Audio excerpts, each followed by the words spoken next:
একদল লোক মানুষকে বোঝানোর চেষ্টা করছে বিএনপি 1000 বছর ধরে ক্ষমতায় আছে, বোঝানোর চেষ্টা করতেছে। একদল লোক রাস্তা ভাঙা দেখলে বলে হায় হায় বিএনপি সময় রাস্তা ভাঙা। একদল লোক সিলেটে গিয়ে বলে এই সিলেটে এরকম তারেক রহমান সাহেবের শ্বশুরবাড়ির রাস্তাঘাট ভাঙা। আশ্চর্য ব্যাপার, আমরা 1 মাস হলো মাত্র, 1 মাস হয় নাই, এখন রাস্তা ভাঙা তো তোমাদের গভর্নমেন্টের সময় হয়েছে। সাবেক যে গভর্নমেন্ট সরকার ছিল, ইউনূস সরকার, এটা তোমাদের সরকার, মনে নাই তোমরা অ্যাপয়েন্টমেন্ট দিয়েছিলে ইউনূস সরকারকে? এই এদেরকে দেওয়া অ্যাপয়েন্টমেন্টের সরকারের সময় এই দেশের অর্থনীতি, রাস্তাঘাট, ব্যবসা বাণিজ্য সমস্ত কিছু তছনছ হয়ে গেছে।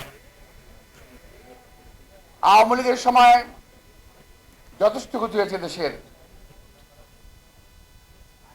আর তোমাদের এই সরকারের সময় দেশের আরো বেশি ক্ষতি হয়ে গেছে। তবে লাভ হয়েছে একটা, কি জানো? লাভ হয়েছে তোমাদের চেহারা কিছু জৌলুস এসেছে, জৌলুস চকচকে হয়ে গেছে, আর আগের মতো নাই।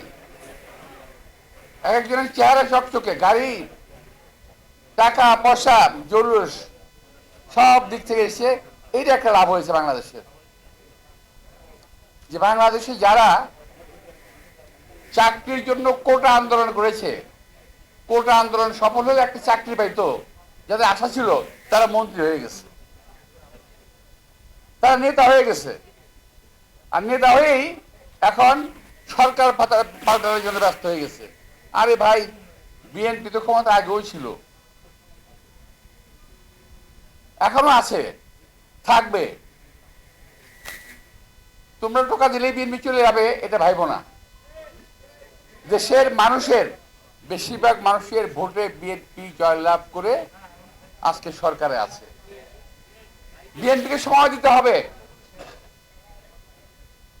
18 মাসে যা ক্ষতি হয়েছে, 18 বছর যে ক্ষতি হয়েছে, সেটা 18 দিনে সম্ভব না, 18 মাসে সম্ভব না। আমাদের নেতা তারেক রহমান সাহেব চেষ্টা করছেন, পরিশ্রম করছেন, আমরাও কাজ করছি, আপনারা কাজ করছেন, এবং এর মধ্যে মানে কি জানি বলে একটা বিস্ফোরা, মানে গোদের উপরে বিস্ফোরা, এরকম করে একটা চলে আসার একটা যুদ্ধ সামনে। এই যে যুদ্ধ, এই যুদ্ধ দেশটাকে আরো কত ক্ষতিগ্রস্ত করবে কে জানে।